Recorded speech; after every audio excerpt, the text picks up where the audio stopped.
had such passion in the times that we've seen you talking. How do you just keep that passion, that level up all the time? I know that may be who you are, but just season in, season out when you're dealing with the players. That's a great question. I think for me, I enjoy coaching football. I was fortunate enough to do a couple of other things in life, with criminal justice and things like that. And I really feel like me being able to influence, develop, and just kind of teach some life values is really important to me. And I've kind of found my groove in college football and with these players being able to do that today to day. And I think about the guys that have influenced me as been coaches. So I really feel fortunate to be in this position. How different of a fall is it when you have running backs who haven't been proven yet at the Big Ten level? It's huge. I think you hit a couple things. I think guys that are unproven. I think right now, if we talk about the 8 guys in the room, we got 14 reps of offense between all 8 for Michigan State. And, it just puts a higher level of urgency on the detail. I say a higher level of urgency, but at the same time, having to scale back for some of it to level 1, level 2. And then some of these guys haven't experienced the fall camp. I think about Mekhi and Brandon experience the fall camp where it's a true competition where I'm trying to take the next step. I think about Jace Clarizio where this is his first college fall camp, just like Zion Gist. So these guys are kind of learning, but at the same time, they're in the middle of it, so we need them to learn at an urgent pace as well. It's a position that people say you can play young, but still you got to be able to pass, protect, and all that stuff. So what's the balance between talent and being able to do all the things you have to do? Like what are you trying to get out of this fall camp? Yeah, I think that's a great question. And this is something you deal with young running backs, because young running backs can say, well, I'm the most athletic, I'm the fastest, and some of that, a lot of times they're right.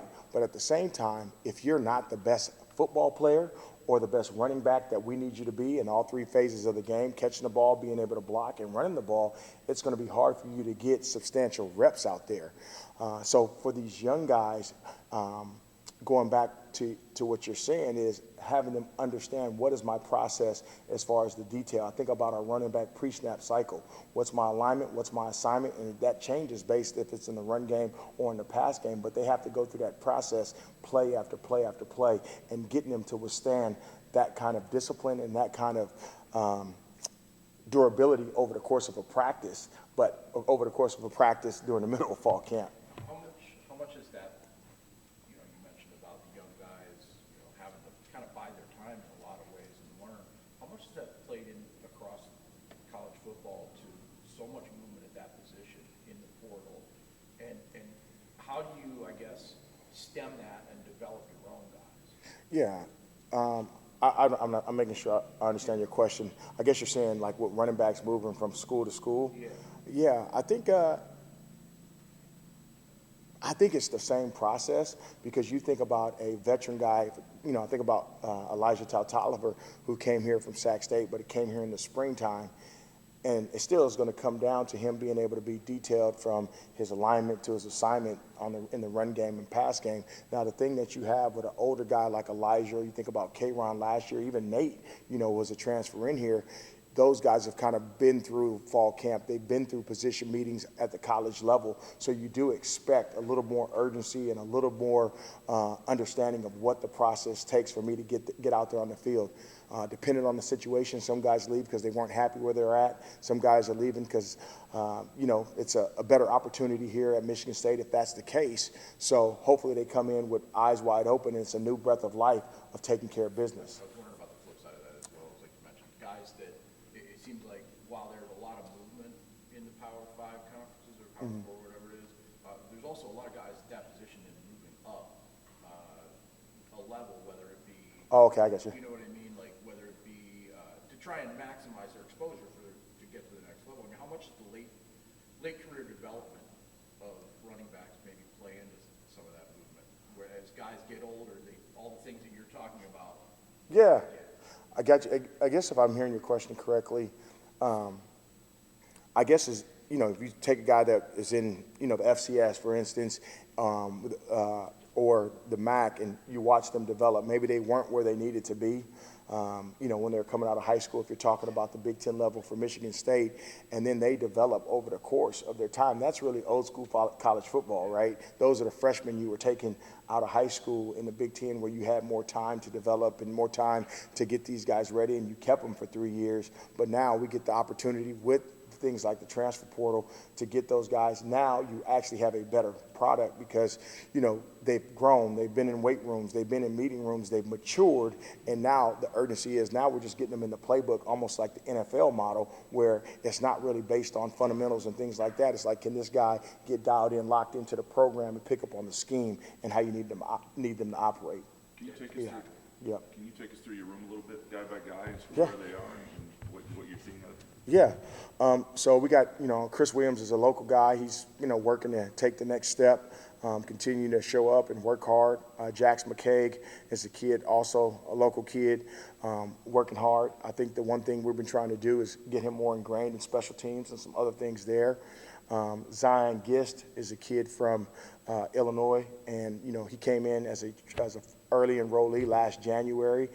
He's progressed nicely. I think, just like any freshman, all the stuff we're talking about, we're hoping that he continues to battle through. This was a long week. We got 2 more days left in it, but battle through the rigors of fall camp and being able to collect the playbook and execute it at a high level.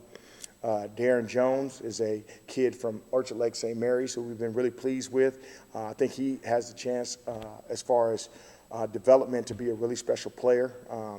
You watch him run the ball in individual, he gets some reps here and there, and it's been exciting to watch him move. Starting with Jace Clarizio, Jace has really taken a step from where he was at in January to where he is now. He put on some good poundage. I think he's starting to understand the rigors of college football when it comes to off the field, academics, how you need to operate in the meeting room, and taking what happens in the meeting room and taking it out there on the football field. Let's be honest, he's a true freshman, and he's going to make mistakes and things are going to come up. But I've had that before. But I'm excited. It's a high ceiling for that kid from the athletic standpoint. Now it's just getting into the day-to-day of being the best football player. Elijah Tautalifer, who we've been talking about, transfer from Sac State, who came here in January. He's picking up the playbook. I think the one thing with him, we have to continue to see is, this is Big Ten football. And, I think he athletically fits in there, but from where he was at, just kind of being the guy at Sac State, being able to push through and take that next step, he's done that nicely. But now it's continuous through the end of fall camp as we work into the first week, getting ready for Western Michigan. Brandon Tullis, he's been here. He's one of the guys that had 7 carries last year. He's developed into a good-looking running back. But at the same time, he had 7 carries last year. I think his strong suit, if he continues to run behind his pads like he has so far this fall, he has a chance to be special. I think the other thing with him is, you get a big back like that, in some of the pass protection stuff and things like that. If he stays dialed in there, he's going to be an exciting player. He is hard to tackle. Mekhi Frazier, who's probably been one of the more consistent guys, as a freshman since up to this point. He's catching the ball well. He's running the ball well.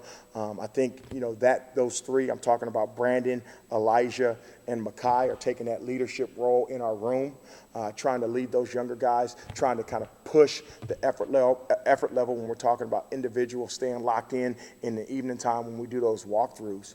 I think we have a solid group, that we have some production in there, but now you think about cars. I think I've said this before. Think about those cars driving, 4 lanes, everybody's driving next to each other, and you're behind them and you're mad because you're trying to get around. We need somebody to press the gas and accelerate and move on to the fast lane. So that's what fall camp is for, and that's what I'm excited to see. So did you just list them in that? Is it your depth chart in reverse order then? No, I just was talking about the guys in my mind. I'm just joking. So how important is Saturday's first scrimmage as just far as, This is going to be big. I think, for not only just for the running backs, for the team in general.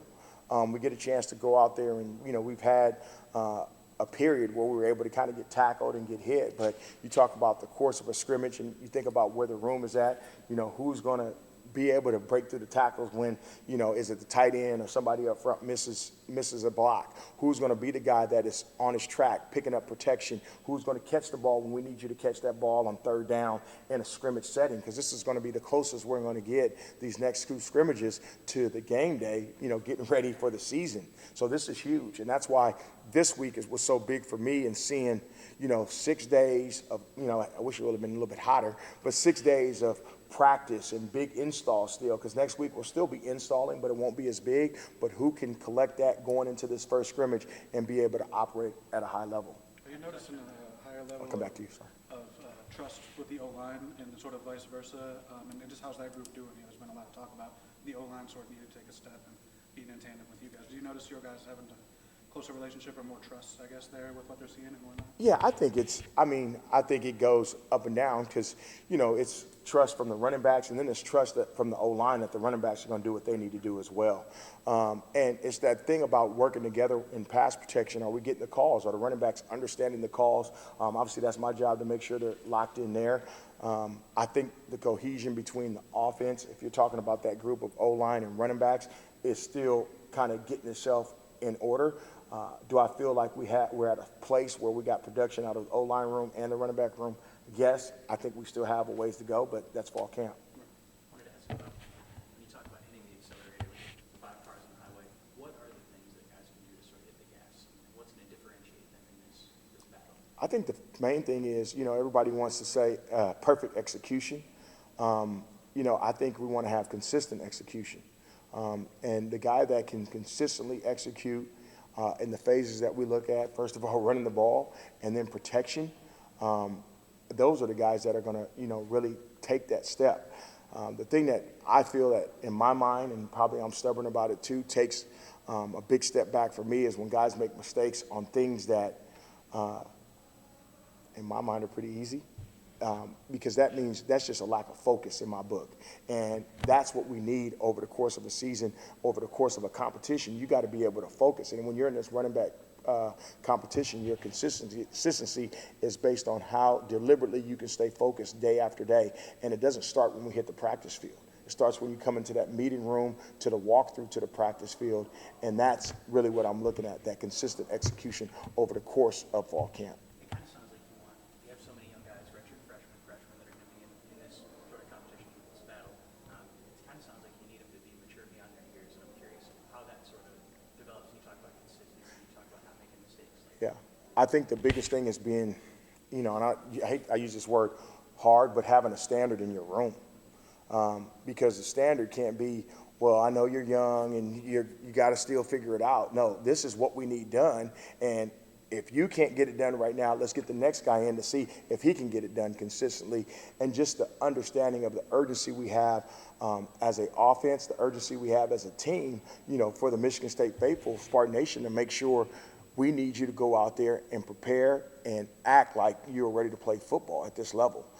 So I think we kind of take the guardrails off of these guys being young. We expect a lot out of you. Coaches, we do expect a lot out of you. You signed up for this, and that's the responsibility you have, is being able to take the coaching, go out there, and execute it at a high level. Do you know when you know it? Like, are there times you get in the games and the person who's third on the depth chart gets a chance, and that's something they're a gamer, and there's something different? Or do you usually know it by the end of practice? Yeah, I think practice, you'll know in practice. I think about the young guys playing, and I've been fortunate enough to coach some guys that were young backs that played. And it's the guys that, even if they are not 100% sure in what they're doing, they go full speed. It's the guys that, if they do make a mistake, it doesn't anchor them to where they can't go on to the next play.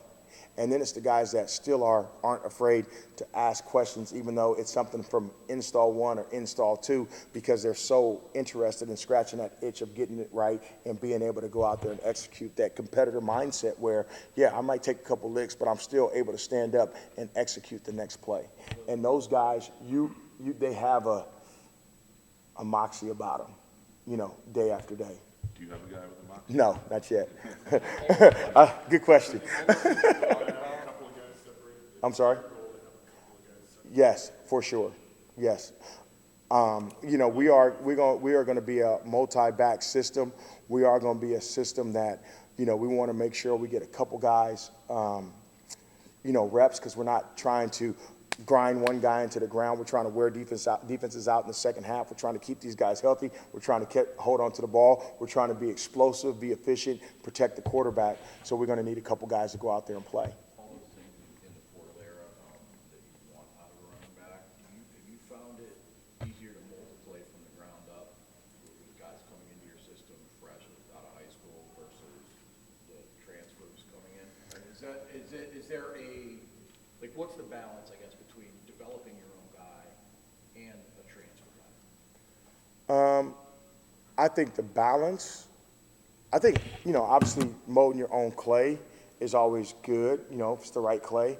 But I think the balance is just finding a guy that, if you're going to get a guy from the portal that wants to come in and learn and still open to new coaching styles and wants to continue to build on, you know, their fundamentals and taking the next step and be a part of something that's pretty cool here at Michigan State.